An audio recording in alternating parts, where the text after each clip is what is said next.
Hello SY, welcome back to another video lecture. Okay, so today we are going to discuss about the factors affecting of SN1 and SN2 reaction mechanism.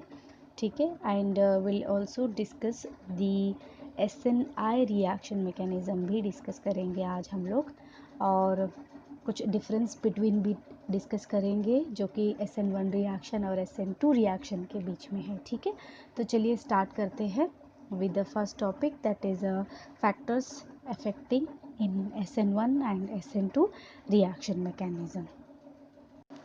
Okay, so there are total 5 factors which affect this SN1 और SN2 reaction mechanism. पहला जो है nature of substrate, दूसरा strength of nucleophile, और तीसरा concentration of base and nature of solvent, and last nature of living group. Okay, so सबसे पहले nature of substrate nature of substrate.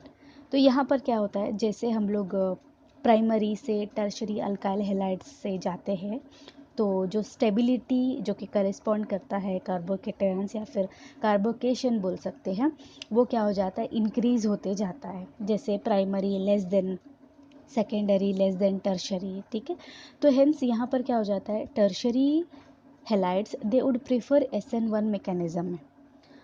जो अल्काइल ग्रुप्स का क्राउड क्या हो जाता है, इंक्रीज होते चला जाता है. ठीक है, तो जैसे as we go from primary to tertiary तो उसका क्राउड क्या हो जाता है, इंक्रीज होते जाता है from primary to tertiary halides. Hence the attack of this nucleophile is hindered sterically by the alkyl groups. Sterically hindered मतलब क्या हो जाता है, जैसे कि कंपेयर करो प्राइमरी जो अल्काइल हैलाइड का स्ट्रक्चर है और टर्शरी अल्काइल हैलाइड का स्ट्रक्चर जो है, वहाँ पर क्या हो जाता है, स्पेस की कमी हो जाती है, जगह.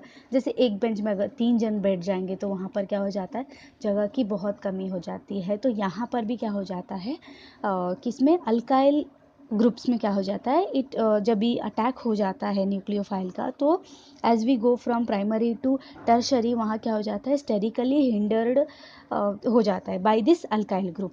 तो hence SN2 type of mechanism में क्या हो जाता है, it can takes place in primary halides where जहाँ पर स्टेरिक रिपल्शन क्या है, कम है. सो SN1 मैकेनिज्म में from primary secondary tertiary it is increasing order में है, और यहाँ पर क्या है, लेस देन ऑर्डर में, यानी कि डिक्रीजिंग ऑर्डर में. किसमें, in case of SN2 mechanism में, because of the steric repulsion is minimum in the SN2 type of mechanism. Okay, तो ये पहला नेचर ऑफ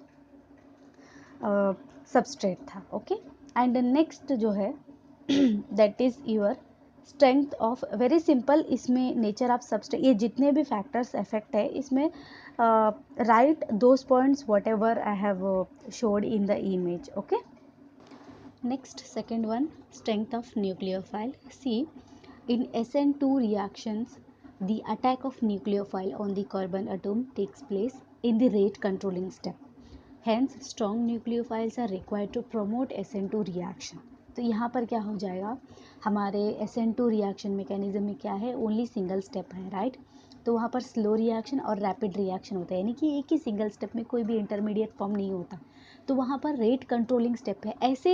ऐसे रिएक्शंस में जहाँ पर रेट कंट्रोलिंग स्टेप है तो वहाँ पर एक स्ट्रॉन्ग न्यूक्लियोफाइल की ज़रूरत होती है to promote SN2 reaction. Whereas in case of SN1 reaction में the nucleophile react with carbocations only in fast step.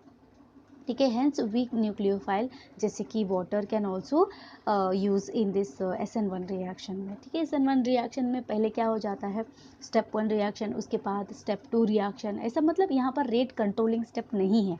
ठीक है, तो यहाँ पर अगर वीक न्यूक्लियोफाइल भी रहेगा तो चलेगा, लेकिन whereas in case of SN2 reaction में वहाँ पर क्या चाहिए, ये स्ट्रॉन्ग न्यूक्लियोफाइल रिक्वायर्ड है. क्यों, ताकि ये रिएक्शन आगे बढ़े, प्रमोट हो रिएक्शन. ठीक है, तो very simple strength of nucleophile. Next, concentration of the base.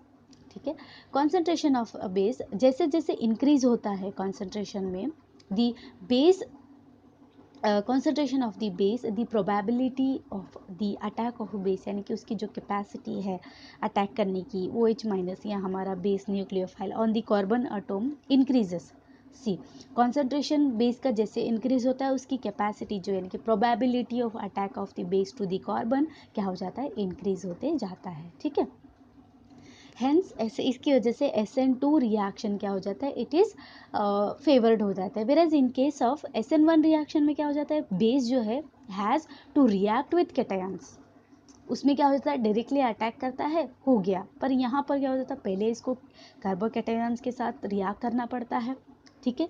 Hence यहाँ पर low concentration of the base will be sufficient to cause this SN1 reaction, ठीक है। So this is about the concentration of the base, ठीक है। And next, nature of solvent.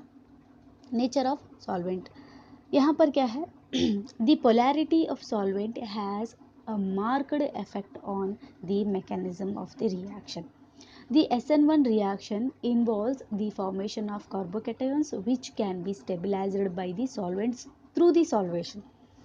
ठीक है, SN1 reaction में क्या है, कार्बोकैटायन फॉर्म हो जाता है जो कि स्टेबिलाइज हो जाता है बाय द सॉल्वेंट, सॉल्वेशन के जरिए, ठीक है। हेंस ज़्यादा पोलर सॉल्वेंट फेवर होता है किसमें, SN1 रिएक्शन में। और whereas in case of SN2 reaction में जहाँ पर dispersal of charge in transition state में आप ऑब्जर्व किए होंगे। सो हेंस इस जो SN2 रिएक्शन मैकेनिज्म में क्या हो जाता है, लेस पोलर सॉल्वेंट सफिशिएंट होता है किसके लिए, SN2 रिएक्शन में, okay. And last one is nature of leaving group. Leaving group जो जाने वाला ग्रुप है उसका नेचर क्या होगा, ठीक है।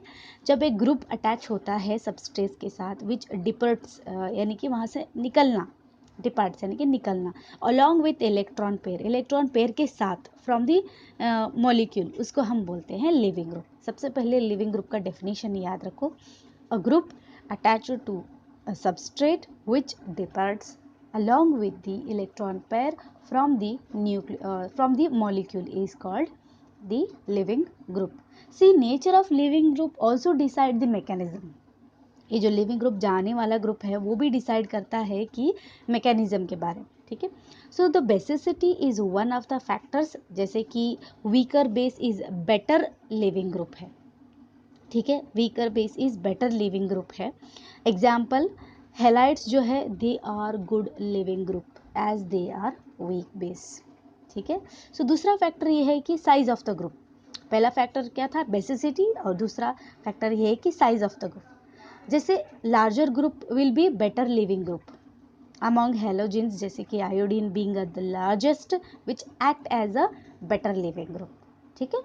सो this is about the factors which affect the SN1 और SN2 reaction mechanism के लिए, ठीक है। तो in the next topic will see the SN1 और SN2 रिएक्शन के डिफरेंस बिटवीन देखेंगे, उसके बाद हम लोग डिस्कस करेंगे SNI रिएक्शन मैकेनिज्म, ठीक है। SNI reaction mechanism very simple है, substitution nucleophilic internal reaction mechanism, ठीक है। चलिए देखते हैं SN1 और SN2 रिएक्शंस के कुछ डिफरेंस है, डिफरेंस बिटवीन भी इंपॉर्टेंट है, ये भी नोट डाउन करो, ठीक है। Okay, so here first SN1 reaction में सबसे पहले यहाँ पर क्या होता है, first difference, rate of reaction depends only on concentration of alkyl halide, okay. So आपको मालूम है कि SN1 रिएक्शन में रेट है, इसका जो कॉन्सेंट्रेशन है वो डिपेंड करता है किस पर, सिर्फ अल्काइल हैलाइड्स पर। Whereas in case of SN2 reaction में क्या होता है, it depends on the concentration of alkyl halide as well as nucleophile, ठीक है। तो ये था पहला। और दूसरा, रेट डिपेंड्स ऑन, ठीक है, on the structure of halides in order, यानी कि जो रेट है इसका, reaction rate of this reaction, it also depend जो कि स्ट्रक्चर है, जैसे प्राइमरी स्ट्रक्चर हो, सेकेंडरी स्ट्रक्चर हो, या फिर टर्शरी हो, या अल्काइल हैलाइड, इन सब के ऊपर भी डिपेंड करता है इस रिएक्शन मैकेनिज्म का रेट, ठीक है। तो इन ऑर्डर में लिखा है, सबसे पहले ये किस पे डिपेंड करता है, जैसे टर्शरी ग्रेटर देन सेकेंडरी है, ग्रेटर देन प्राइमरी है, ग्रेटर देन अल्काइल हैलाइड है, ठीक है। तो इन पे ये डिपेंड करता है।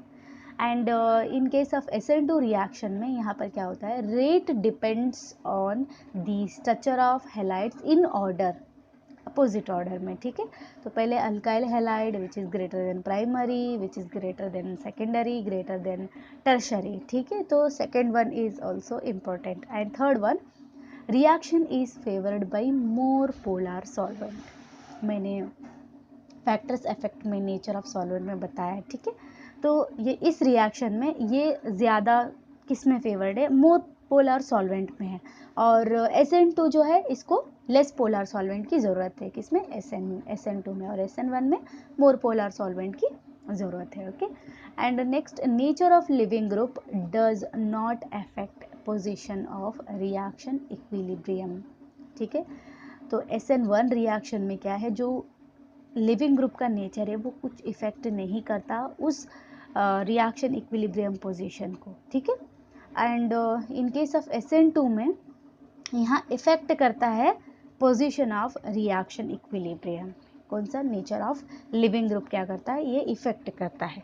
And last one is the reaction takes place even with weak nucleophile, ठीक है। प्रीवियसली मैंने बताया प्रीवियस इमेज में SN1 रिएक्शन क्या करता है, it can also takes place with weak nucleophile. SN2 reaction में क्या होता है, the reaction is favoured by more powerful, यानी कि स्ट्रॉन्ग बेस, यानी कि स्ट्रॉन्ग न्यूक्लियोफाइल की ज़रूरत होती है, किसमें, SN2 रिएक्शन में, okay. So this is about the SN1 reaction and SN2 reaction of the difference between these two, okay. So and in the next we'll see the SN1 reaction. It is also important students, इसको भी note down करना अपने एक notebook में, ठीक है। And उसी notebook को मेंटेन करना at the end after completion of this first chapter. और ये तीनों भी टॉपिक जो है फर्स्ट चैप्टर के, उसके बाद में कुछ MCQ क्वेश्चंस दूंगी, ठीक है। So let's see the next one which is SNI reaction mechanism. Here SN1 reaction mechanism, it is a very simple reaction mechanism है, ठीक है। इसमें कोई स्टेप्स नहीं आएंगे, ठीक है। ये एक सिंगल स्टेप रिएक्शन मैकेनिज्म है, ठीक है। So here first, when an alcohol is treated with thionyl chloride, the hydroxyl group is replaced by the chlorine atom. So this is nucleophilic substitution which follows a kinetic, यानी कि second order kinetic को follow करता है। तो यहाँ पर क्या हो गया, जो अल्कोहल ग्रुप है उसको हम किसके साथ ट्रीट करेंगे, थायनाइल क्लोराइड के साथ ट्रीट करेंगे। तो यहाँ पर हाइड्रोक्साइल ग्रुप प्रेजेंट है अल्कोहल में, तो वो क्या होगा, रिप्लेस होगा किसके साथ, Cl एटम के साथ। तो जब कायरल अल्कोहल यूज़ करते हैं वहाँ पर कोई भी एक्सचेंज नहीं होता, किसमें, इन दी कॉन्फ़िगरेशन। तो यहाँ पर एक ही कॉन्फ़िगरेशन है जो कि रिटेंशन ऑफ कॉन्फ़िगरेशन। रिटेंशन और इन्वर्जन कॉन्फ़िगरेशन क्या है, मैंने पहले भी बताया है, एग्जाम्पल प्रीवियस वीडियो में देख लो, ठीक है। इन्वर्जन कॉन्फ़िगरेशन वो होता है जब न्यूक्लियोफाइल अटैक करता है कहाँ से, बैक साइड से, और अगर फ्रंट साइड से अटैक हो रहा है तो उसको हम रिटेंशन ऑफ कॉन्फ़िगरेशन प्रोडक्ट बोलते हैं। तो यहाँ पर रिटेंशन ऑफ कॉन्फ़िगरेशन प्रोडक्ट ही होगा, यहाँ पर कोई एक्सचेंज नहीं होगा, किसमें, इन कॉन्फ़िगरेशन में। So let's see, this is the reaction, you can see यहाँ पर रिएक्शन है, उसके बाद नीचे मैकेनिज्म है, मैकेनिज्म इज़ वेरी इंपॉर्टेंट, ठीक है। तो see here in this reaction mechanism में, दो SN1 रिएक्शन मैकेनिज्म में it doesn't follow the SN2 mechanism, ये कोई SN2 मैकेनिज्म को फॉलो नहीं करता, ठीक है। There is no inversion configuration, ठीक है। तो यहाँ पर सबसे पहले क्या होता है, अल्कोहल फर्स्ट रिएक्ट करता है किसके साथ, थायोनाइल क्लोराइड के साथ, फॉर्मिंग एन इंटरमीडिएट अल्काइल क्लोरोसल्फाइड। क्या फॉर्म करता है, अल्काइल क्लोरोसल्फाइड फॉर्म करता है, कब, जब अल्कोहल फर्स्ट रिएक्ट करता है थायोनाइल क्लोराइड के साथ, ठीक है। एंड विच, जिसको हम अगेन आइसोलेट करेंगे, ठीक है, विच can be isolated under mild condition है, ठीक है। तो ये क्या करेंगे, जो फॉर्म हुआ है alkyl chlorosulphide which can be isolated under mild conditions. So यहाँ पर in this step no inversion is possible, as जैसे कि as the bond between chiral carbon atom and oxygen atom is not broken. तो यहाँ पर क्यों inversion possible नहीं है, क्योंकि जो बॉन्ड है कौन सा, कायरल कार्बन का कार्बन एटम और ऑक्सीजन एटम ब्रेक नहीं हुआ है, या फिर पार्शियल ब्रेक भी नहीं बता रहा है। अगर पार्शियल ब्रेक होता तो क्या हो जाता, डॉटेड फॉर्म में हो जाता। तो यहाँ पर ब्रेक नहीं हुआ है, तो यहाँ पर इस स्टेप में कोई इन्वर्जन फॉर्म होने का कोई पॉसिबिलिटी है नहीं। देन क्लोरोसल्फाइड लूजेस, क्या लूज करता है, अपना SO2 लूज करता है and it form an intimate ion pair. Intimate ion pair आपको नीचे दिख रहा होगा जो सेकंड स्टेप में आया, बट ये सिंगल स्टेप ही है, नीचे मैंने लिखा है जो एक्स्ट्रा आया है ड्यू टू द स्पेस, ठीक है। तो इंटीमेट आयन फॉर्म करता है कौन, क्लोरोसल्फाइड, अपना SO2 it loses and forms an intimate ion pair. So ये intimate ion pair is short lived, यानी कि ये कम वक्त में रहता है। Okay, so intimate ion pair is short lived intermediate in which, जिसमें carbocation carbon and chloride are in close proximity, यानी कि ये बहुत ही ज़्यादा क्लोज्ड है, ठीक है। कब, जब अपना कार्बोकैटायन उसकी कॉन्फ़िगरेशन चेंज होने से पहले, ठीक है। सो क्या हो जाएगा next, it combines with chloride ion to form alkyl chloride having similar configuration as the chiral alcohol में, ठीक है, सिमिलर कॉन्फ़िगरेशन में ही है, ठीक है, कोई इन्वर्जन कॉन्फ़िगरेशन में नहीं है, सिमिलर कॉन्फ़िगरेशन है जिसको रिटेंशन ऑफ कॉन्फ़िगरेशन बोलते हैं। सी यहाँ पर क्या होता है, due to this intimate ion pair, ये जो इंटीमेट आयन पेयर फॉर्म हुआ है इसकी वजह से हैलाइड आयन जो है joins carbon atom from the same side, के इंटीमेट आयन पेयर की वजह से क्या हो जाता है, हमारा ये जो कार्बन है वो क्या करता है, ज्वाइन होता है सेम साइड में and it doesn't allow any change in the configuration, और ये क्या करता है, कोई चेंजेस, यानी कि हमारा जो कॉन्फ़िगरेशन है इन्वर्जन में चेंज हो जाता है, तो वैसे कुछ भी चेंज नहीं करता, ठीक है। Hence, there is no inversion of configuration even though the bond is bond to the asymmetric carbon atom is broken. ठीक है, so you can see as the reaction is intramolecular, सबसे मेन पॉइंट यही है, इसके लिए मैंने last point आपको लिखाया है, due to intimate ion pair the halide ion joins carbon atom from the same side and does not allow any change in the configuration, ठीक है। सो हैंस इसकी वजह से there is no inversion configuration form होता है, even किस में bond रहता है, किस में असिमेट्रिक कार्बन एटम जो कि ब्रेक हुआ है, ठीक है। सो यही reaction as the reaction is intramolecular reaction है, ठीक है। सो इसको हम बोलते हैं substitution nucleophilic internal reaction mechanism, ठीक है। सो इसको you can also say SNI reaction mechanism, okay. So this is about the SNI reaction mechanism, ठीक है। इसमें इम्पॉर्टेंट कौन सा है, जैसे डिफरेंस बिटवीन मैंने बताया था, SN1 रिएक्शन SN2 रिएक्शन बताया था, फैक्टर्स अफेक्टिंग वो भी इम्पॉर्टेंट है, SN1 reaction SN2 reaction mechanism important है, और रिएक्शन भी इम्पॉर्टेंट है, ठीक है। और इसके काइनेटिक ऑर्डर्स भी, रेट ऑफ द रिएक्शन भी इम्पॉर्टेंट है, उसको भी अच्छे से पढ़ना। और स्टीरियोकेमिस्ट्री जो कि मैंने बताया था, जिसमें मोल्डन इन्वर्जन भी बताया था, विथ एग्जाम्पल के साथ बताया था, वो भी इम्पॉर्टेंट है, ठीक है। So this is about the first topic जो कि आपका था alkyl halide, that is finished, okay. So that's it for today. In the next class जो हम लोग नया चैप्टर स्टार्ट करने वाले हैं, कौन सा, aryl halides is very simple chapter है, ठीक है। उसमें भी कुछ रिएक्शंस है, reactivity of aryl halides towards nucleophilic substitution है, ठीक है। एंड ऑल्सो उसमें आप स्टडी करेंगे इसके बारे में, एडिशन एलिमिनेशन मैकेनिज्म के बारे में स्टडी करोगे, एलिमिनेशन एडिशन मैकेनिज्म के बारे में स्टडी करेंगे, and most important syn substitution के बारे में स्टडी करेंगे, वो भी एक स्मॉल टॉपिक है, ठीक है। तो let's see in the next